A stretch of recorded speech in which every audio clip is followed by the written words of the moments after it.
Hey Dane, Yeah. what are those? These are fishing floats, old glass fishing floats. So from around 1900 to the 1980s, the Japanese used glass fishing floats in many areas. This is before plastic. And actually in America we use glass fishing floats, and in Europe we use glass fishing floats, but the plastic production during the Second World War made them sort of obsolete in the West. But these are made from whatever glass was left over, so they go around and collect the glass from out and back of bars and beer bottles and things like that. And so the colors of them vary quite a bit, so you get these really great colors, from Kikasui sake bottles or from beer bottles. Now the size of the float just kind of depended on what you were trying to catch or what sort of trap you were trying to keep noticeable.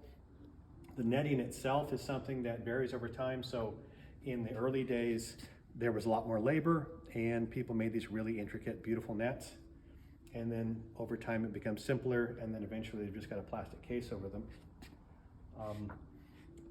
The ocean currents will bring these naturally around from Japan when they break loose during storms, and they end up in Hawaii, they'll end up in Alaska, all the way down the Pacific coast, and then they sort of float back out to Hawaii. So when my grandmother was a little girl, she used to find these on the beach in Sausalito.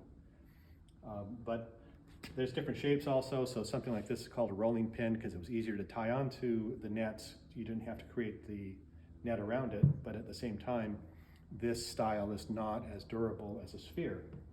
Now, these are collectible in a lot of different ways, and sometimes when you look at the button on the end, you'll actually see a little bit of an impression of where it was made.